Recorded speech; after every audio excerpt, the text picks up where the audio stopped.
ยกมือใส่ยกมือยกโป้ใส่ได้ไหมล่ะยกโป้มีแต่นักห้องวันนี้นะนี่นั่นคือนางแบบนี้นะนางแบบนักห้องโอ้คนน่ะยิสุบุตรเลยไหมยิ้มได้ไหมล่ะนี่นางแบบไหมลุงใส่ลง YouTube เลยลูกจะให้กล้องลุงแตกเลยเพลงกันให้ลุงใส่ลง YouTube เพิ่นน่าสาวห้องเพลงเก่งๆนะเพลงอย่างเขาจะลีกกันนั่นนะมีแต่นักห้องเก่งๆวันนี้คุ้มนักห้องเขาเสียงดีเอาเขาวิดีโออีลาวาจีได้บ่เขาจะถูกมันเพิ่นสิได้คลิปหลายๆคืออันดาวเหนือเพิ่นสิไปรอบโลกเพิ่นว่าแถวบ้านเชียงด่านซื้อมัน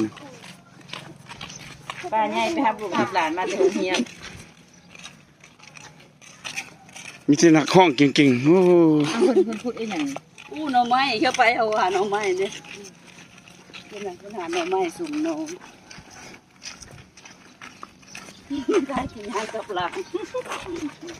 มือกล้องก็ต้องแบบนี้